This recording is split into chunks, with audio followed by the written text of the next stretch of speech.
Now, of course, we're going to get in trouble if we do things like this. And that's why we go back on the trade or barter system or run cash. Yeah. Or we do things like, there's other things we could do. I just lost my train of thought on that, but there's something even more important than that. But I'll get back to it, and I'll let you talk. Maybe I'll get back to it. Sure. I mean, you're right. That's exactly right. I think we need to be looking at barter systems, getting back to basics that way, dealing with cash. I think that cryptocurrencies could be a partial solution to this. That's why the government doesn't like Bitcoin. No, cryptocurrency is digital. Yeah, it's digital. We don't want digital. You can't support digital in any way. You can't be taking your debit card and buying things online. Crypto isn't a debit digital, card, you're supporting WEF when you do that. Crypto isn't. You're supporting WEF when you do that. That's open to It's still a digital currency. It's still a digital currency. Yeah, but it's not government controlled, and that's why I don't like it. Yeah, but government is trying to control it, and they probably will. I mean, you've already seen one go down and bankrupt. More than one. Okay, like you can't trust that. You can't trust that. You can trust cash. Those are crypto exchanges. That's why if you do buy crypto, you put it into a hard wallet where it can't be touched. I don't know if you understand what I mean by that, but yeah, well, I do. But you've seen on the news about wallets being stolen with millions of dollars in them. And once you lose your password to that wallet, there's no way, absolutely no way of ever getting it back. Well, in any event, it's a risk. It's a risk all the way around. In any event, there are alternatives out there. There are ways around this. I said this morning, we need to detach from the system as much as possible. It's not possible to completely detach. I've got my train of thought back, if I can say it before I forget. Go ahead. By, say, defunding banks and doing all of these movements to distance ourselves from the government, we can only go so far with that, because is the United States going to allow us to do that? I don't think so. Because once Canada becomes independent, like me and you have just been talking about, we're going to run into trouble with people like the USA or other countries that are not going to like what's happening in Canada, because it's going to make all of their countries look bad. So that could cause a war with Canada as well, because they won't allow us to do that, and we don't have an army to fight them back to say we're going to do it anyway. You need to get realistic here as well. We're never going to completely detach ourselves from the system. What we need to do is detach ourselves from it enough that we are able to survive and function as a society within our society. We need to support each other. We need to set up business networks, support businesses that are freedom oriented. We need to, as I say, right? But I don't think anyone will allow it. I don't think another country will allow it. I don't think USA will allow us to do that. I'm talking. It's a great thought, though. No, yes, we're already beginning to do it, and we're not going to be able to detach ourselves entirely from the system, because we are integrated into it as a nation state. If you want to talk about Canada versus other countries, of course we're integrated into that. Russia was as well, but they saw this coming, and this is, I mean, we're talking about things at different levels. There's the micro level where you as an individual, if you want to look at it on a microeconomic level, then you as an individual, like me, I've detached myself from the system as much as I can, but not entirely. As you see, even here on the show, how are people going to donate to the show and support it? Well, they have to send an e-transfer, or they could send a check by mail, which is slow and inefficient, or PayPal, whatever. So these systems are there. It's just the way that it is, man. Like I can't, it's technology, it's 2022, and we can't completely decouple from it. But I'm not dependent anymore on CTV as an employer, which is Bell Media. I've detached myself from that, and I do other things to support myself.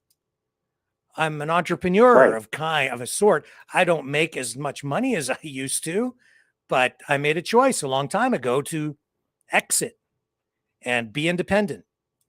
Not everybody is going to be able to do that, but to some degree people can. But that's that's at the micro level. That's at the individual level. You know, and we need to focus our conversation in particular areas so we don't confuse people, so that we don't get confused, so that we're talking about the same things. And we're either talking about that at the micro level, or we're talking about how Canada as a country relates to other countries on a macroeconomic level. That's a different subject altogether, really. Not really, because it's a domino effect. No, it's absolutely a different set of circumstances. We can't talk about these. It is, yes, it is. It's a completely different set of circumstances. Microeconomics is not the same as macroeconomics. They intertwine, they're connected.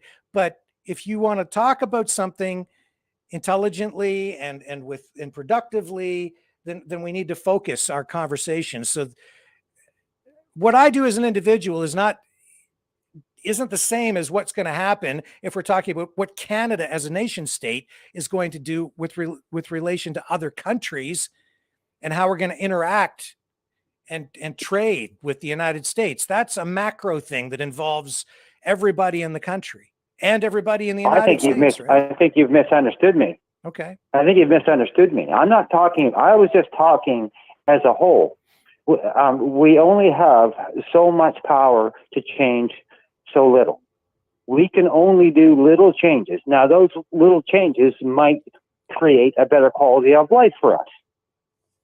But at the same time, there's still the bigger problem that we will never solve. And that bigger problem is part of our small problems.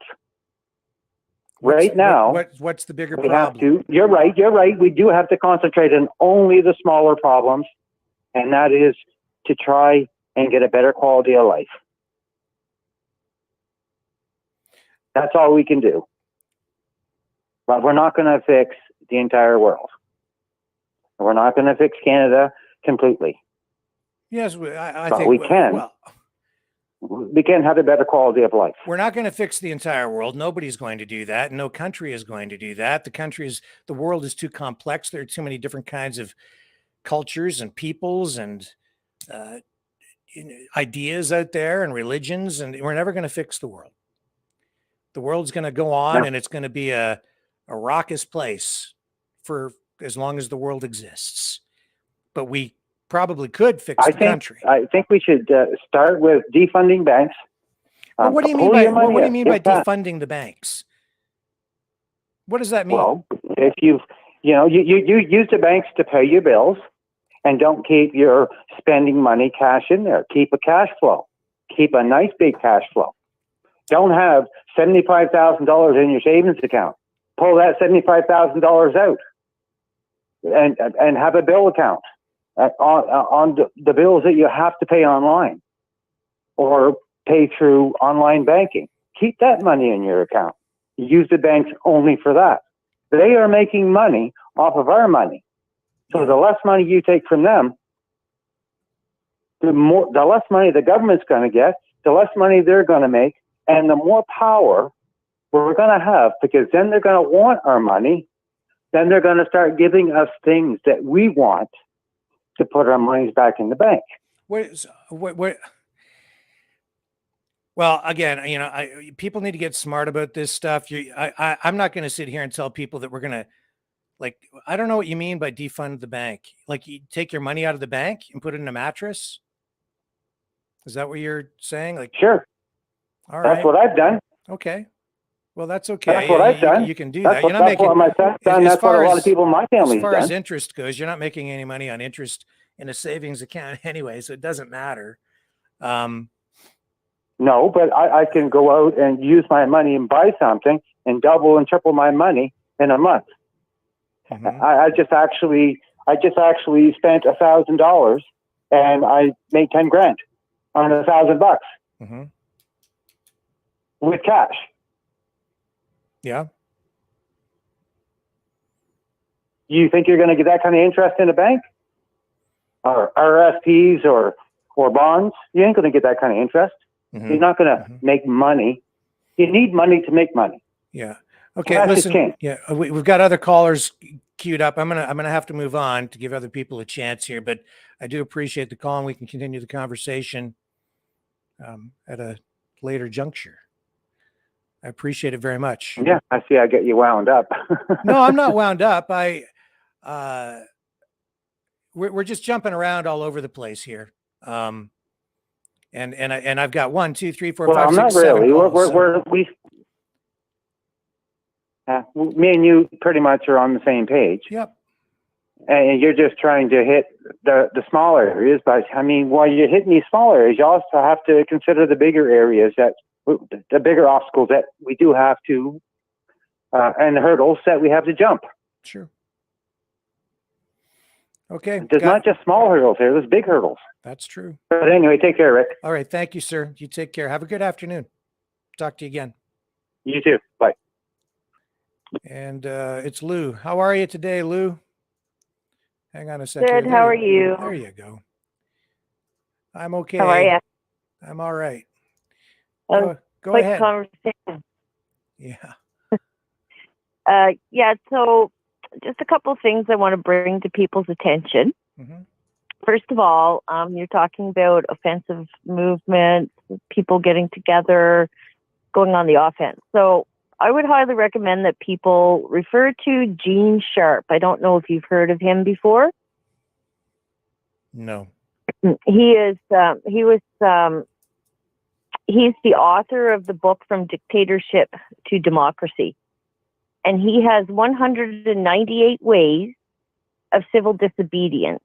Mm. And he worked out of the Albert Einstein Institute down in the United States and studied this for years.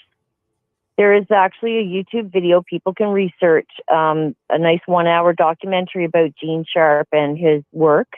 Mhm. And it goes into all of these different ways of civil disobedience that people can bond together in groups and execute at small levels if they need to. I think Canada came up with the 199th way with the Convoy. You know, Canada's ingenious. Canadians have proven to be very smart when it comes to coming up with novel ideas, and we did it. I give everybody credit that came up with that one. That was awesome. So we just did the 199th way of civilly disobeying. So I recommend everybody take a look at Gene Sharp and the 198 ways of civil disobedience from dictator to democracy, dictatorship to democracy. And for the gentleman before that was on with you, there is a global walkout. Do a Google research on it. There is a whole program that globally people have signed up for to do exactly what you've been suggesting and slowly wean yourself off the systems that are in place that keep us chained to the government. Mm-hmm. So there's things like reducing your digital footprint. If you're a business owner, using cash only. I know in my area, there's one that is doing cash only. They will not accept debits or anything. It's just cash only. And they're following that program. And the same with people that are purchasing, use cash only. Again, the barter trade, start learning skills that you can use to barter and trade. So for myself, I like to crochet. You know, at some point I might be able to or have to exchange some of the goods that I can produce by crocheting with some food or whatever is required. Learn how to hunt. I know a friend who's learning how to tan hide. Get back into some of the old skills, learn a skill, something that you can use outside of the system. Right. Support local. That's another thing we can do. So this does not have to be on the scale of the Convoy. That was the wake-up call for Canada. Mm-hmm. It was the, wake up onto what's going on. Now there's higher levels of organizations that are taking on the fights at the higher level. We've done what we can at the boots on the ground level as a group, as a population. Now it's up to individuals to carry on and do their own part. So if you don't want to wear a mask, don't wear a mask. It's only recommended. Let's everybody just chill. It's not a mandate yet. We don't know what's coming. So for now, it's just don't comply. Simple as that. If you don't feel that you can. I mean, you take your risks doing it, but that's again what you said about looking in the mirror and saying, what am I willing to risk? Mm-hmm. So those are some of the thoughts that I've had, like listening to the conversations on your show since the beginning of this break. And again, as a veteran, I see this so differently from a lot of other people because of what we see and what we know from our training. So we have to focus on Canada, like the WEF, the WHO, the NWO, okay, it's there. But we have to save Canada. And we do that at an individual level first, and then as small groups. But the larger groups have got some of this in hand. So Preston Manning is out now with the National Citizens Inquiry. Right. They want an inquiry into the whole COVID pandemic handling things, and they're pushing to sign it. Sign things. Sign the petitions. Sign them. We have to trust people at some level. We cannot distrust everybody. You live in paranoia, nothing gets done. Right. And they've got you where they want you. So it works both ways. We have to trust some people. So Danielle Smith, with what we know, I would trust her with the information we have. We can only go by information we have and that we know are facts. Mm-hmm. We can't do anything else. Do what we can with the information we have. So when we get out into the weeds and all of this WEF and NWO and Bill Gates and all those entities that don't even live here in Canada, yes, keep an eye on them. It's a concern. I absolutely think it's a concern. But what can we do here as Canadians to save Canada? Parliamentary reform in the end should be our goal. Right. Which is term limits and constitutional reform, those sorts of things that need to be looked at a parliamentary level. We need a government. Do we need such a big one? No, I don't think so. We could save millions, billions, if we were to cut the fat out of there, especially after watching the POEC this last 3 weeks. Mm-hmm. My goodness, I thought it was better than the military. Holy crap, they got deputy ministers for deputy ministers for deputy ministers. It's ridiculous. Some of those positions aren't required. So they need to trim fat there. There's a lot we can do within the system, like you said, that doesn't require us to be crazy, and start, yelling at people or, I don't know. It's gone nuts in some cases. We need to keep level heads. This is such a good. I'm so glad you called, because everything you're saying is right on the level. It's common sense. It lays out loosely the exact kind of blueprint or plan that I think we need to follow. It gives people you've already given people very solid ideas that they can latch on to, that can help them make a difference in their own lives.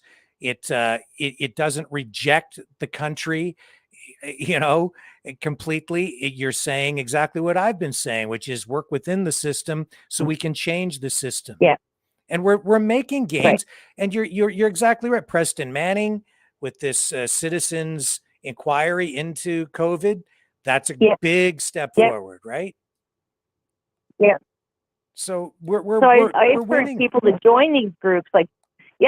Join the groups that are at a higher level. So I'm not sure where James Pop's 3C Citizens Coalition is. I haven't looked into it. But those are the kinds of things. So we need to get on level with the unions that have so much influence in lobbying with the government. That's what we need on the freedom side. And so those people that are not boots on the ground people, but more in the professional lawyer and those areas of expertise are working on that in the background. I don't think people see that, and I don't think people are really following that part. They're all about, like, what do we do? What do we do? What do we do? What do we do? So let's just take a deep breath, start looking up some coalitions and some bigger organizations like Police on Guard, the Citizens Coalition, TBOF, the pilots have their flyers.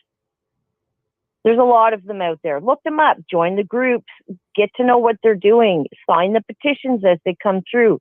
Things like MAID, there's the Physicians for Life. You know, there's a lot of organizations out there working in the background that are lobbying the government through petitions and through their local MPPs and MPs.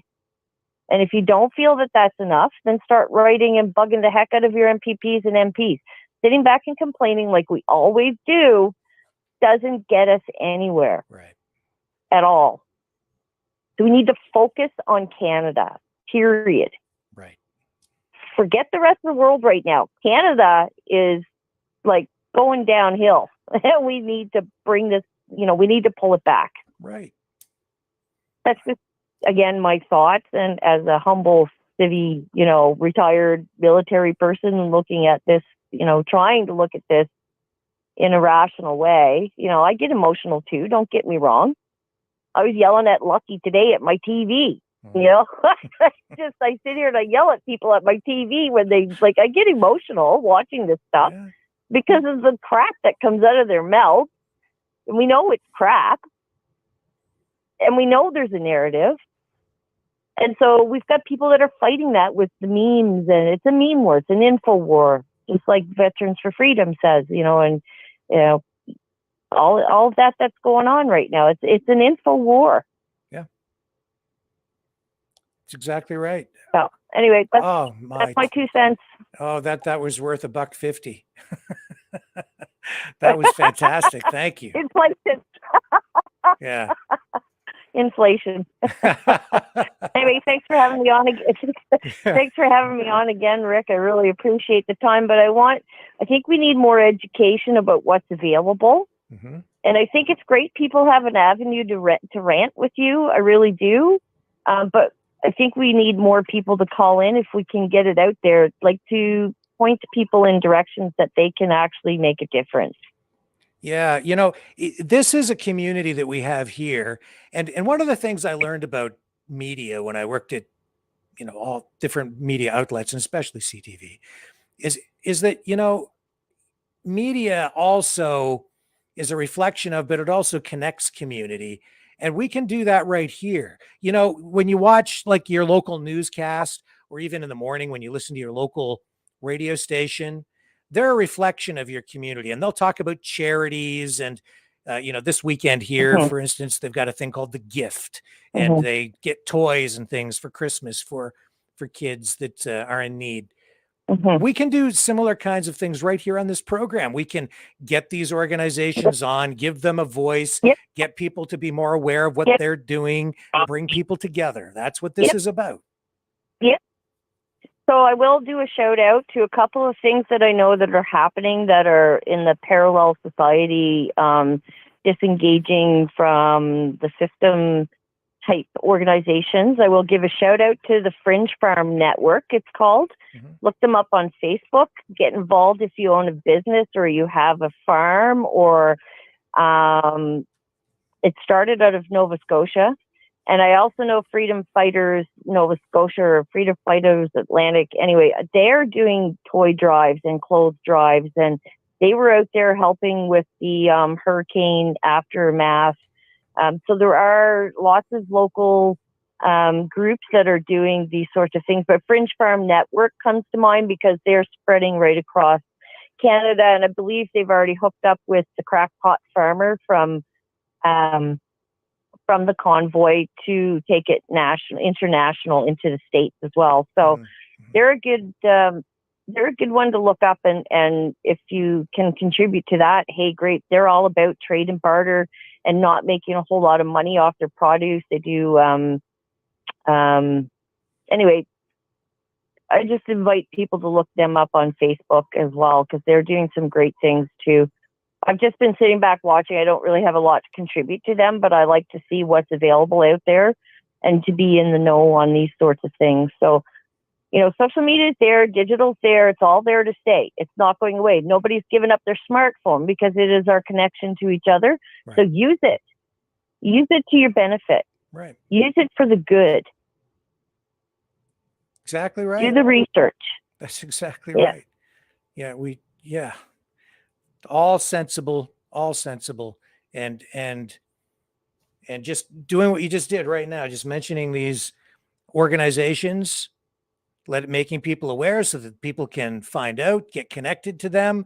You know, you talk about toy drives. You know what we should be doing is you know, in various communities, doing toy drives to help people who lost their jobs because they couldn't get the jab. Darn right. That's the kind of thing that needs to be going on. We need to be supporting our own people. Yep. Otherwise, they've got us, man.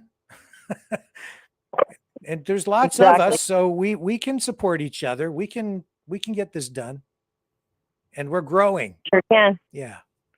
Thank you so much for calling. Yeah, I mean, if I had money, if I win the lottery, I can tell you there'll be lots that'll be done. Well, you just did a lot already just by calling in and sharing that information and that guidance. That's extremely helpful. Thank you. Okay, Rick, I'll let you go and get to somebody else, but thanks for the call and, you know, rock on, buddy. Yeah, you too. I'll talk to you again soon.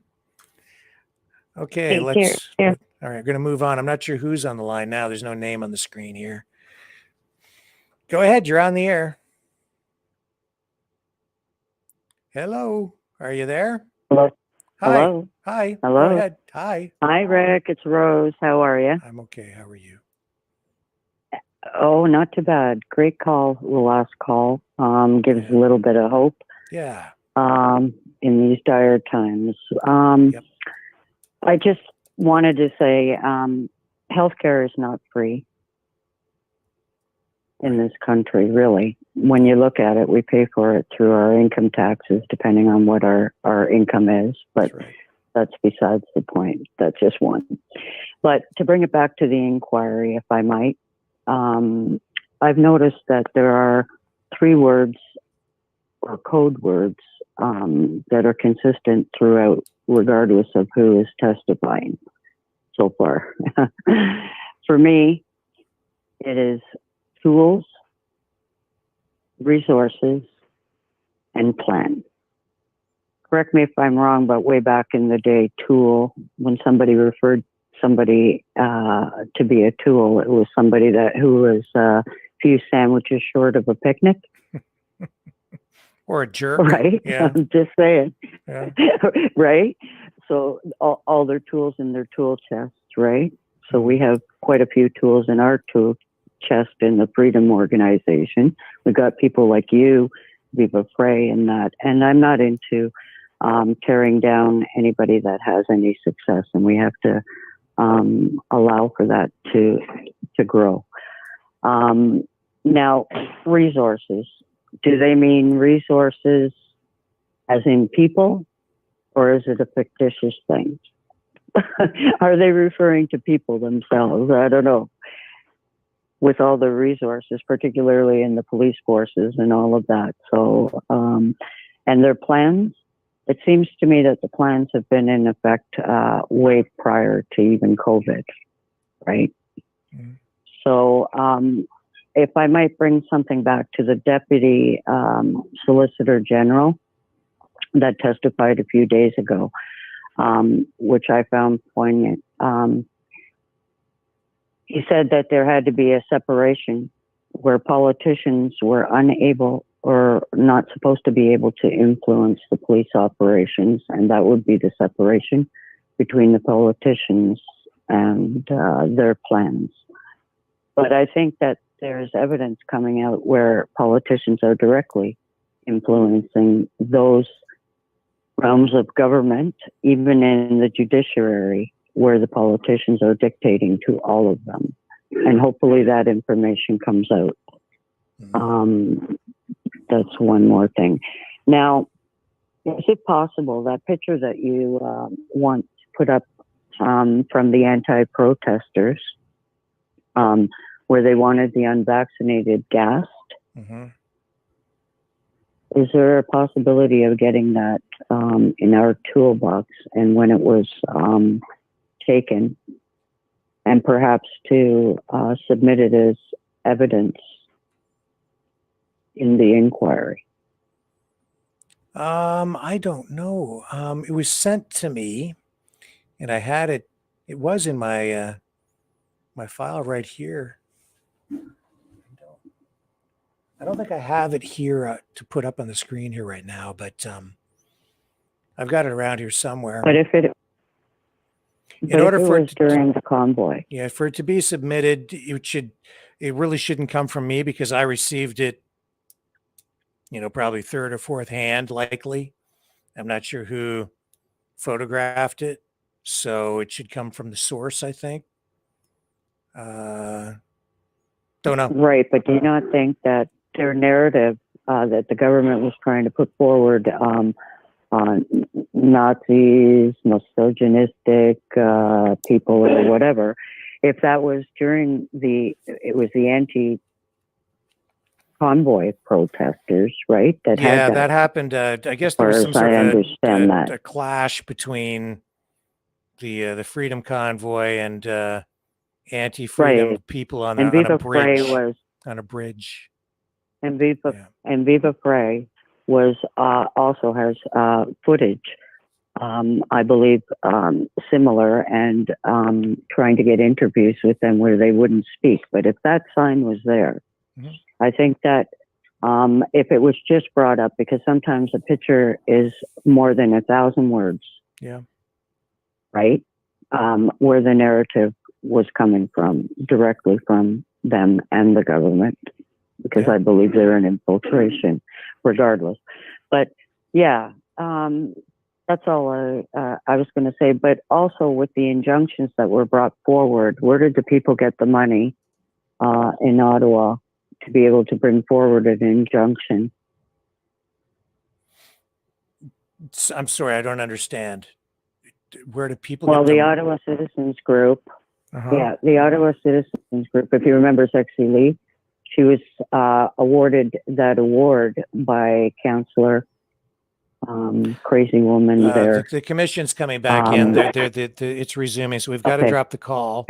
But I appreciate it very much. Thank you. Gotta run. Here we go. Thank you so much. Getting back to business over here. Bye-bye. Take care.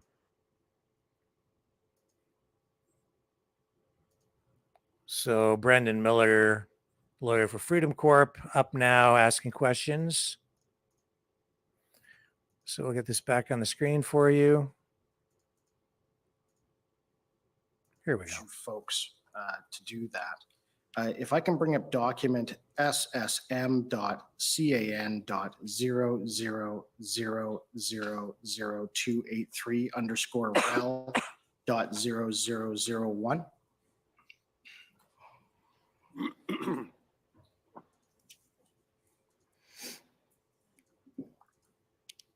Okay. And you had said in your evidence in chief, Commissioner Lucki, that the RCMP in Ottawa also dealt with the safety, security, et cetera, for international diplomats from foreign countries. Is that fair? Okay. So yesterday we heard evidence from the Assistant Deputy Minister, Security and Emergent Management at Global Affairs Canada, and she testified that they were concerned about the security and safety of foreign diplomats in Ottawa. And this document is a February 4th email, if you can scroll down, please, from Bill McCrimmon, Deputy Director of Diplomatic Security and Outreach Programs with GAC, so Global Affairs Canada. Are you familiar with Mr. McCrimmon? No. Right. And if you just want to take a moment, I'll read it to you. But in that email, he states on February 4th, The Office of Protocol has not been made aware officially of any significant concerns by the diplomatic community in the National Capital Region Could you just read a little slower, please? Yeah. Linked to current ongoing demonstrations downtown Ottawa. The RCMP Protective Operation Assessment Unit advised that there is no particular concern at this time for the diplomatic community. Some foreign missions have requested that the RCMP conduct security assessments. However, no specific concerns have been identified. Several missions have informally raised issues and inconveniences with the Chief of Protocol that have been affecting their operations related to limited access to buildings, blocked streets, noise impeding their work, and the odor of diesel fumes. The Office of Protocol, in brackets, Diplomatic Security Liaison Unit, close brackets, remains in contact with the RCMP and will advise of any significant concerns affecting the diplomatic mission. And can you agree that as of February 4th, that was the assessment also of your office? I'd have to see our assessment, but if he's saying that the RCMP said that, Right, and I take it that though this is February 4th, this situation as described here remained the same throughout the whole protest, did it not? I can't speak for sure. I don't have any of the documents.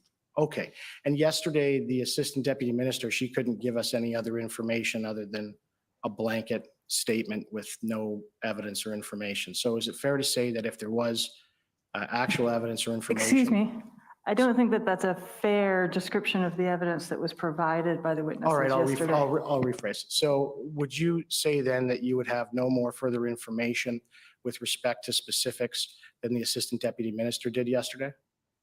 I don't know what the Assistant Deputy Minister said yesterday, but what I can say is I would have to look at the RCMP threat assessment documents or any of the requests to know what the threat environment was throughout the convoy, just to be fair. Okay.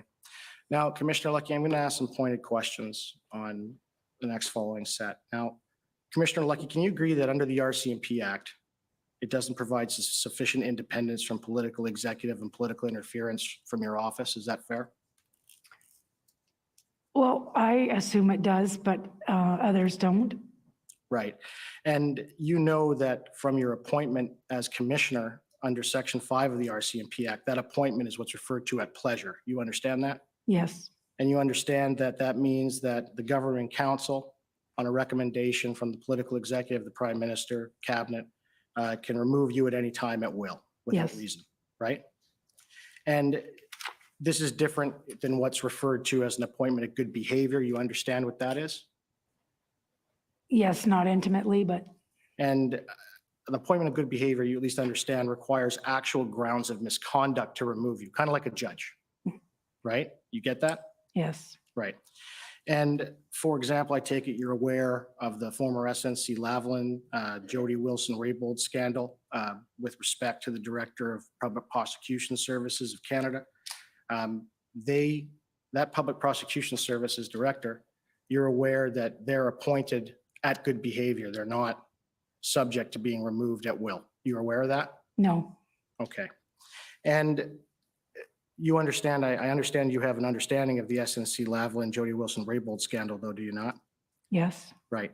And the issue with that is that the political executive trying to use Ms. Raybould Wilson essentially tried to skirt the act with respect to advising prosecution services on how to conduct themselves. Is that fair? yes, I guess. Okay. I'm not intimately familiar with. Right. And the problem with that is that act, you know that any direction from the political executive via the Minister of Justice, the Attorney General, that seeks to compel the Director of Public Prosecution Services to do something, it has to be through the legislative process, and then whatever they direct them has to be published in a gazette within 6 months. Are you aware of that? No, All right. And you agree that your Office of Commissioner has no such safeguards, does it?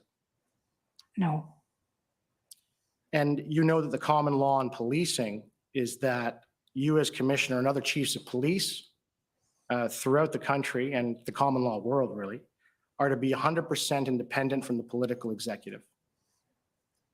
yes. And you agree with me that the political executive, I would say though, we do get direction on the administration side of the policing, but not the operational side. Right. And you can agree with me that the political executive should not be placing undue pressure on you or directing you what to do with respect to policing other than the administration part. as Yes. you mentioned. Right.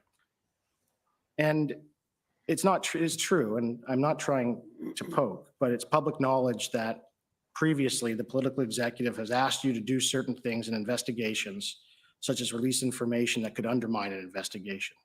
You remember that? You'll have to be more specific of what you're referring to. You agree that happened when you were asked by federal ministers to release the form of firearms the RCMP in Nova Scotia knew were used in the mass shooting while the investigation was ongoing? Remember? But what are you referring to specifically? I'm referring to the issue with respect to releasing the forms of firearms for the purpose of furthering the legislation. There was no pressure to do that. Right. But the minister asked you to do it. No, the minister asked me if in fact the information about the firearms would be part of a media release. Right. And when He it didn't ask me to put that in there. Right. And when it wasn't, there's the transcript and the recording with respect to that, that you had said to some of your colleagues, why couldn't this have been done? The minister asked for a small ask, why wasn't it done? That's not the context in which that was taken. Okay. Now, I take it that, would you agree that the executive branch of the federal government, both yourself and you, Deputy Commissioner, they tried to tell you what action to take during the protest, didn't they? Sorry, they asked us to what? They tried to tell you what actions to take in policing during the protest. Did they not? Absolutely not. Did they not ask you? They wanted you to take it over. No, Right. So the clerk of the Privy Council and you, Assistant Commissioner, did not have a phone call on February 3rd, 2022, recorded in your notes, where they said that we need to take this over. Yeah, but saying it and doing it is two different things. Right. Can I take you, can we please bring up document pb.nsc.can.000080.rel.0001?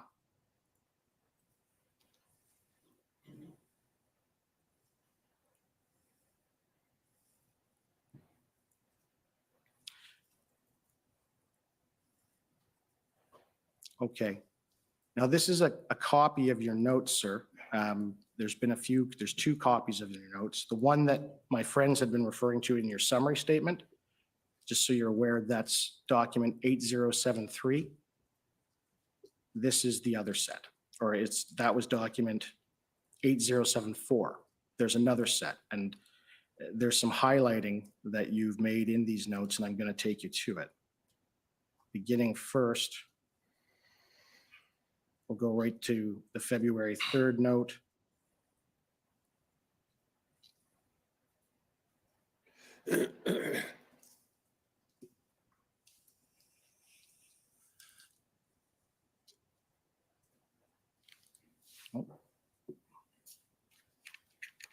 Which is on, my apologies.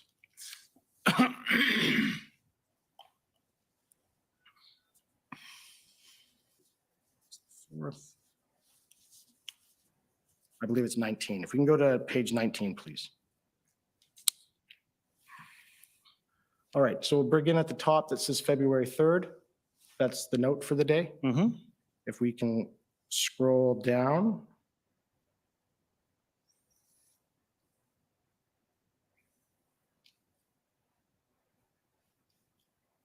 Just a second here.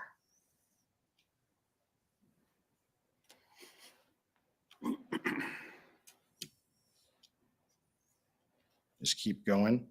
Oh.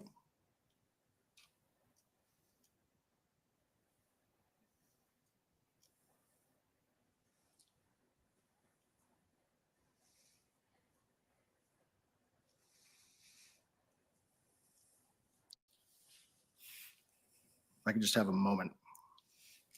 Sure.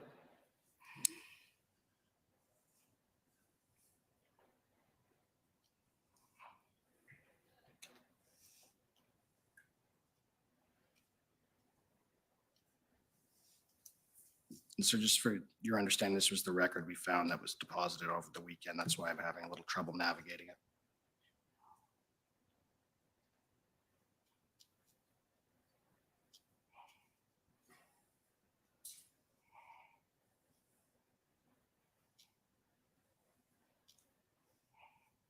Okay, great. There's actually a second one. It's on page 19, I believe.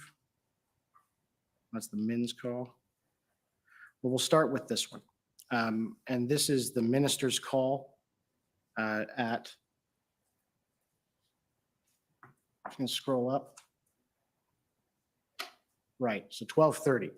And that's the minister's call. And I take it that the Minister of Public Safety and the Minister of Emergency Preparedness is on that call with you? I would have to check the minutes, but I just have ministers call. Normally it would be Minister Menachino, sometimes Algabra, and I see Blair a little further down. That's correct. Right. So, and there it states, question Mendocino's observations and non-policing response, seeing way more, or seeing way, can you tell me what that says? It's Saying way more traffic. Can't make out the last word. Saying way more traffic.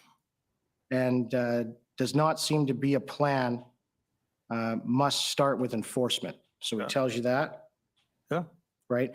And then Bill Blair, of course, that's the Minister of Emergency Preparedness. He's the former Chief of Police of Toronto. Is that correct?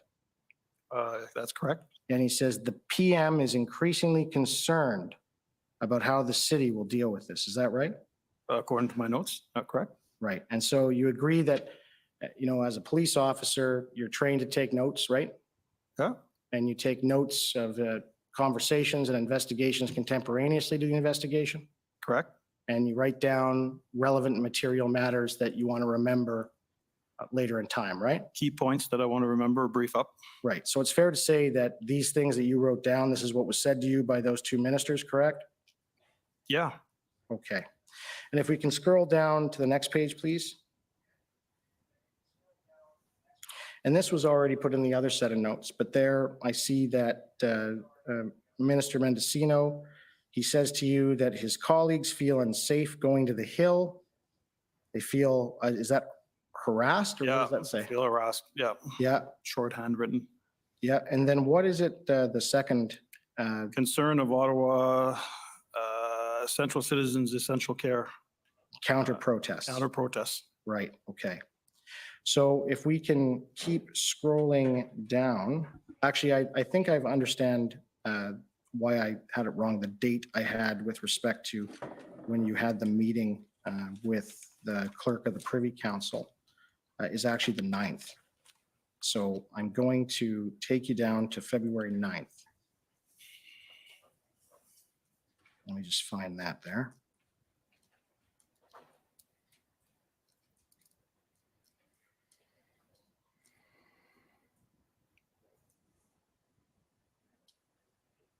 And that's 41, page 41.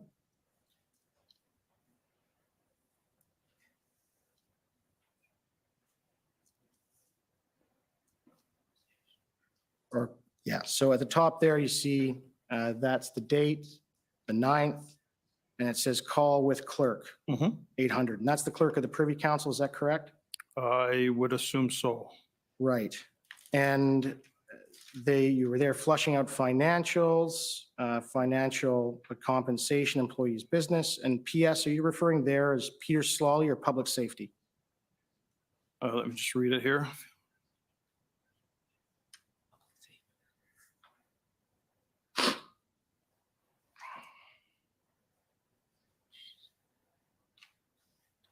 I'm not quite sure if that was public safety or Peter Slowly. Well, it I'm says, guessing if it was the clerk, it's because it's public safety. right, so feels organized. What's that word right after the period? In organized? Ambassador Bridge. Ambassador Bridge. Want to just read it out for me? Feel organized, Ambassador Bridge, stretched OPP, incremental success, OPS, working at incremental, very small things. Chief, 48, 76 hours to gather the troops. Right, so at the time, at least on February 9th, I take it that you thought the OPS was doing an okay job. Is that fair? Remind me of that date? That's February 9th. Not necessarily saying that they were doing a good job. Right, but they were making incremental, Well, that's what we've been shared, right. but still, it was difficult to understand what those incremental gains were, or very small things that were done. And the clerk responded to you that we need to take this over. Do they know I need to what make this some means? space on that server because we're kind of maxed out there. No, but I've got and some people I'm not quite who sure. There's are probably other asking people on the for it, line. I so just I said the would need clerk said we probably need to take this a day over, and not necessarily speaking to me. Rarely make do I brief the space, clerk And I alone. need to figure out We need to pricing take this on over. Do they CYTV know for what this this. means? And again, moving I think forward. there's a lack of We've understanding of how just it got works some when you're looking at changes going on with jurisdiction, their when a comment like servers. that is made, So I need just to like when figure out minutes. Right, but the clerk of the Privy Council is the highest I ranking haven't civil really servant been in the selling much of servant the in the entire federal CYTV just apparatus, because we've been so right? They're the maxed. equivalent But, in once I make provinces more as what's space, called the DM, the Deputy Minister. She answers to the Prime Minister and the Prime Minister alone. Oh, yeah, I'll have it all My set. understanding. And so on February 9th, she's telling you that the federal government and yourselves, the RCMP, have to take over. Yeah, because I think law is Correct. kind of similar, and it's less And expensive a little bit Then we'll scroll back than up to the the top. if I can. CYTV. I'm That's just why gonna go through a this lot in of people order. buy that instead. But the CYTV, it's really good because If it's we very could go to page safe, 11.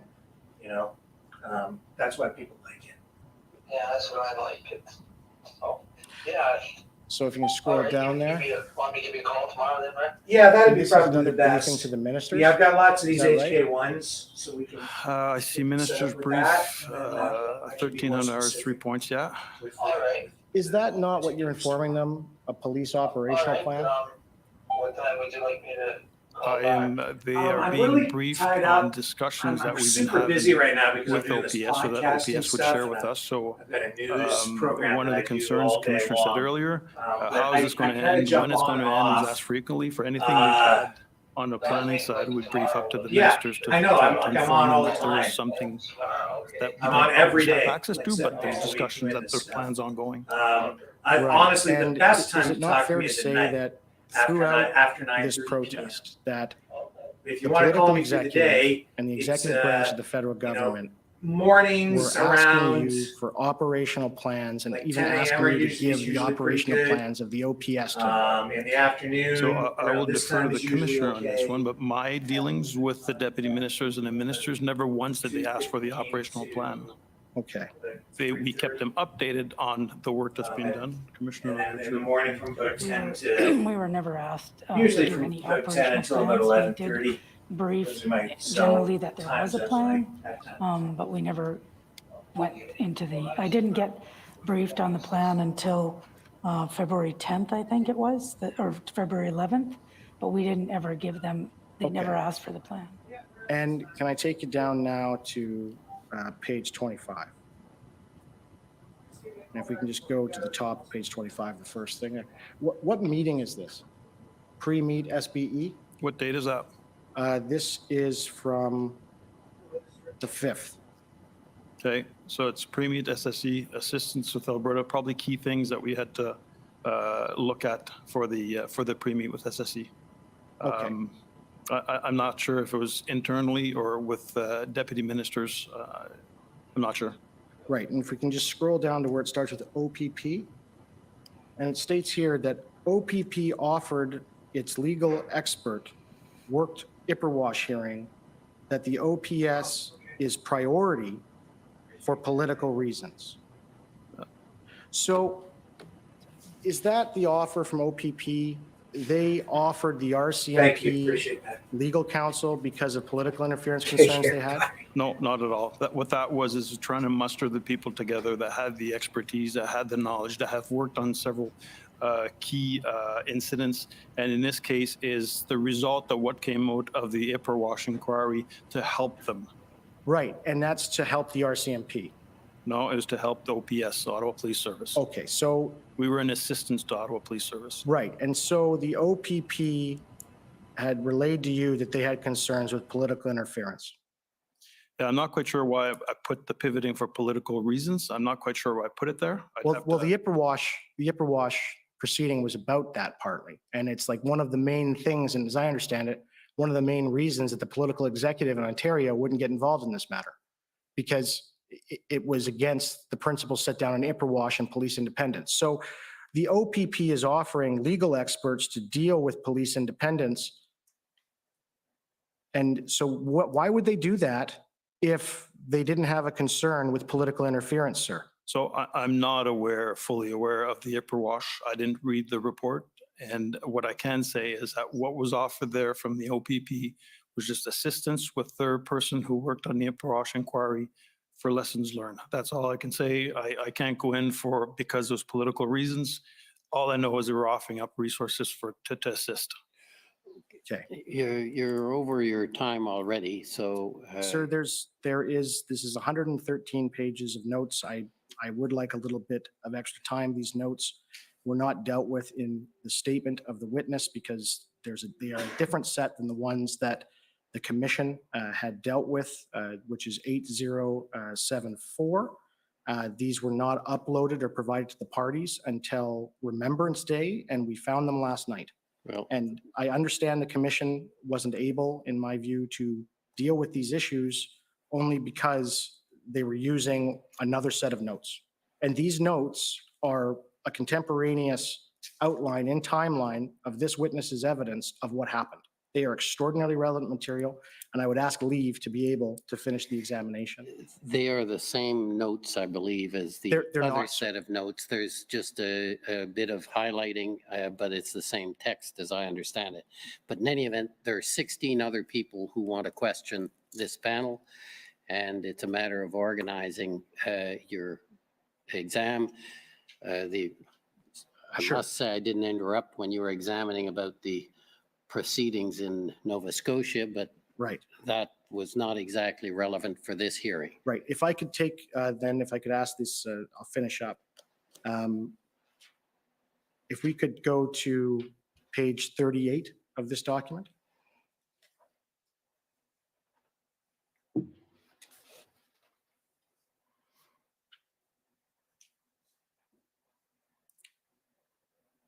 And so this is another meeting, if we can scroll down. And it says 1235 M3. I take it that's Marco Medicino. That's the minister. You call him M3? Yep. Okay. And there he's discussing about changing the posture when it comes to provincial engagement and what OPP will contribute. And then Blair goes on that it doesn't show how the chief will essentially base it on not having a plan. In his opinion, the chief of the OPS is not going to get the resources that he requires from the province. Is that fair? Can you scroll up before that, before Minister Blair, Minister Menachino? Okay. And the question, sorry. So is he saying there to you that the plan from OPS, it is such that the chief will not receive the resources he needs from other Ontario police services? That's what he tells you. Correct. All right. And if we can scroll down to the next page, please. Who is the individual right there with CMIS? It says concentrated effort to make this country look bad, start to midterms. Who is that? Who is CMIS? Or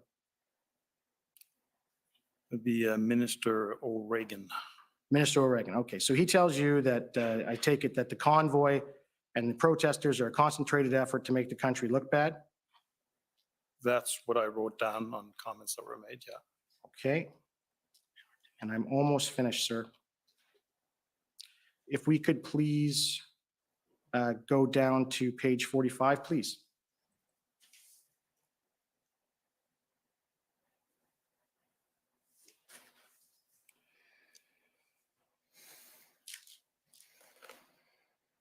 And scroll down. And there you highlight that the president will be calling the PM pressure to seek additional resources. Is that, who relayed that to you? That was in the call, the pressure to release additional resources. That's something that I put down in a sense that it was in relation to the Windsor Bridge, where there's concerns with the duration of the blockade, and I just put down seek additional resources ready to give to give the assistance required for it. So right, and then just to page 49, please.